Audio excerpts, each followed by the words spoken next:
அவன் ஒன்றும் பெரிய உத்தம புத்திரலாம் கிடையாது. ஏற்கனவே ஒரு பொண்ணை காதலிச்சு அங்க ஏதோ பிரச்சனையா இருக்கும் போல இருக்கு. அதை மறைச்சுதான் இந்த கல்யாணத்துக்கு அவங்க சரின்னு சொல்லியிருக்காங்க.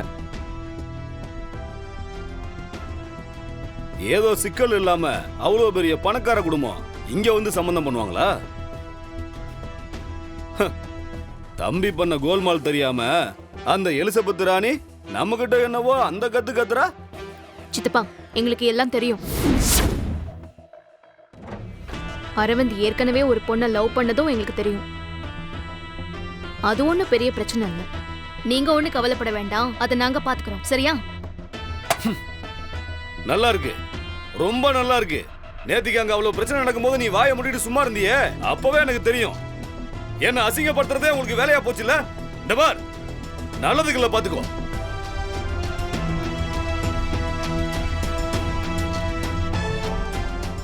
இவருக்கு எப்படி தெரிஞ்சிருக்கும்? விசாரிச்சு கண்டுபிடிச்சான்னு சொல்றது நிச்சயமா உண்மையா இருக்க வாய்ப்பே இல்ல. வேற ஏதோ நடந்திருக்கு. இனிமே ரொம்ப கவனமா இருக்கணும். யோ பிரகாசம், இங்க வாயா. மாரிமுத்து, காலையில தான் உன்னை பத்தி நான் நினைச்சுக்கிட்டு இருந்தேன். எப்படியா இருக்கா?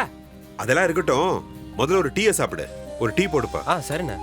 மாரிமுத்து, அன்னைக்கு ஒரு அவசர வேலையா போனதால சரியா பேச முடியல. சரி, சங்கரை போய் பாத்தியா? பார்த்தேன்ப்பா, நல்லா இருக்கான். அவன் தான் ஒரு வீடு பிடிச்சு கொடுத்துருக்கான். டீ கொடுப்பா. இந்த முதல்ல டீயை சாப்பிடு. அப்புறம் நீ நல்லா இருக்கியா? வீட்டில் நல்லா இருக்காங்களா? பிள்ளைங்களா எப்படி இருக்காங்க? எங்களுக்கு என்னப்பா, கடவுள் புண்ணியத்துல 2 பொம்பளை பிள்ளைங்கள நல்ல இடத்துல கல்யாணம் பண்ணி கொடுத்துட்டேன். பையன் மில்லுல மேனேஜரா இருக்கான். அவனுக்கும் கல்யாணம் ஆயிடுச்சு. பேரம்பேத்தியோட வாழ்க்கை நல்லா போய்கிட்டு இருக்குப்பா. ரொம்ப சந்தோஷம்ப்பா. நீயும் ஒழுங்கா இருந்திருந்தா உன் வாழ்க்கையும் நிம்மதியா இருந்திருக்கும்பா. நீ இப்படி பண்ணிட்டு போனதால எனக்கும் மன வருத்தம் தான்ப்பா. அதுக்கு என்ன பண்ண முடியும்? நம்ம வாழ்க்கையை ஆண்டவன் ஏற்கனவே எழுதிதானே அனுப்பியிருக்கான். நம்ம மதியம் கொஞ்சம் வேலை செய்யணும்பா. நீ பாட்டுக்கு போயிட்ட. 4 பொம்பளை பிள்ளைங்க ஒரு பையன்னு 5 பேரை வச்சுக்கிட்டு உன் பொண்டாட்டி படாத பாடுபட்டா. ஏதோ உன் மக ரஜினி தலையெடுத்ததுக்கு அப்புறம் தான் உன் குடும்பமே தலை நிமிர்ந்து இருக்கு. ஆமா, மூத்தவன் என்ன பண்றா? பெத்த பிள்ளைங்களை பத்தி அப்பன் கேட்டு தெரிஞ்சுக்கிற அளவுக்கு ஆயிடுச்சு. அவளுக்கு கல்யாணம் ஆகி 2 பிள்ளைங்க இருக்கு.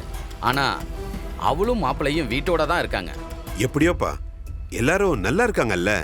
சொந்த வீடு, நல்ல வேலை, இப்ப எந்த பிரச்சனையும் இல்லையே. என்னப்பா இப்படி சொல்ற?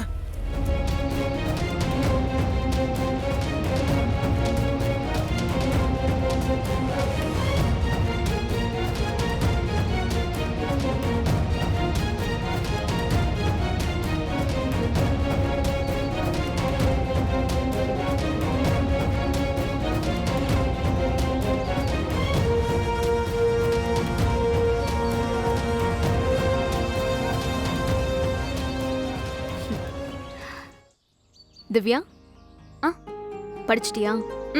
சரி, வீட்டுக்கு போலாமா?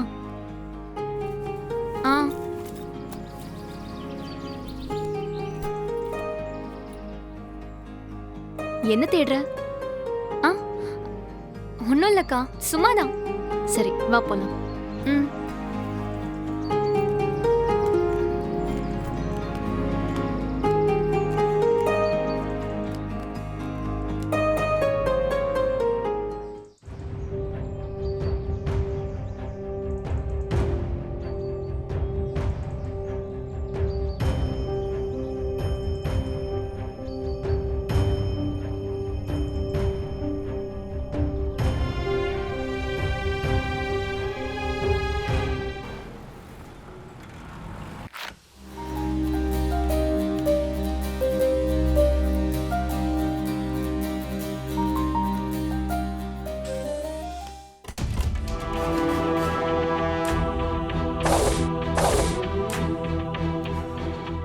எஸ் சார், என் பேரு ரஜினி. அச்சா, நீங்க தான் அந்த ரஜினியா? வந்த கொஞ்ச நேரத்திலே உங்க பேரை சொல்லி பயங்கர பில்டப் கொடுத்துட்டாங்க. Okay, what's the matter? Sir, cabin lock பண்ணி என் திங்ஸ் எல்லாம் வெளியே எடுத்து வச்சிருக்காங்க. வெயிட் வெயிட் வெயிட் வெயிட், உங்க திங்ஸா? கம்பெனியோட திங்ஸ்? நீங்க ஒர்க் பண்றதுக்காக கம்பெனி உங்களுக்கு கொடுத்த திங்ஸ் இல்லையா? அண்ட் ஒன் மோர் திங், உங்களுக்கு இனிமே கேபின் கிடையாது, சீட் அலாட் பண்ணிருப்பாங்க. போய் வேலையை பாருங்க. நீங்களும் மற்ற ஸ்டாஃப் மாதிரி தான்.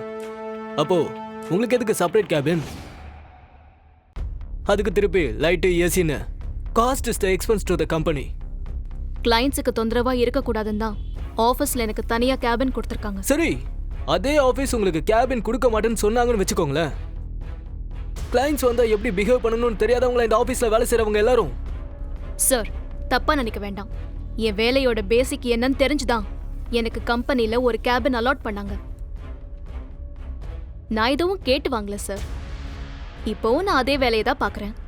ஏன் எனக்கு கேபின் கிடையாதுன்னு சொல்றீங்க? அதுக்கு சரியான காரணம் மட்டும் சொல்றீங்களா? லுக் ஹியர், இந்த ஆஃபீஸ்ல ஒரு சாதாரண எம்ப்ளாயி நீ. அப்படிப்பட்ட எம்ப்ளாயிக்கு என்ன மரியாதை கிடைக்கணுமோ அது நீங்க நடந்துக்கிறத பொறுத்து இருக்கு. அண்டர்ஸ்டாண்ட்? முதல்ல ஆபீஸ்க்கு டைமுக்கு வர பழகிக்கோங்க.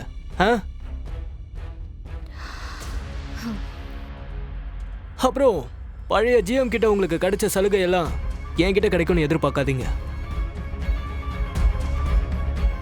போய் ஒர்க்க பாருங்க. யூ மே கோ. அப்புறம் புது கிராஃபிக்ஸ் டீம் வராங்க, அவங்களுக்கு தான் அந்த கேபின். உங்களுக்கு ஒரு சீட் அலாட் பண்ணிருப்பாங்க. Without any for the delay start your work.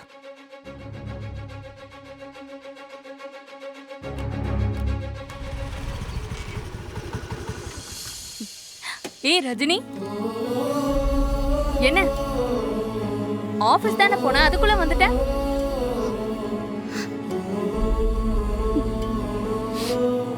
ஏய், கண்ணெல்லாம் வர கலங்கி இருக்கு. என்னாச்சு ரஜினி?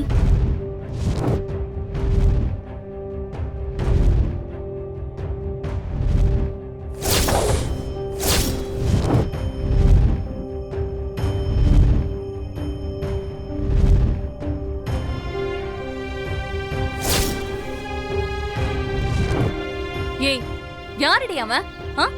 இந்த கம்பெனிக்காக நீ ராத்திரி பகல் பார்க்காம இத்தனை வருஷம் வேலை பார்த்திருக்க. என்ன தெரியும் அவனுக்கு உன்னை பத்தி? இன்னைக்கு எங்க இருந்தோ வந்து உட்கார்ந்துகிட்டு இஷ்டத்துக்கு பண்ணுவானா அவன்?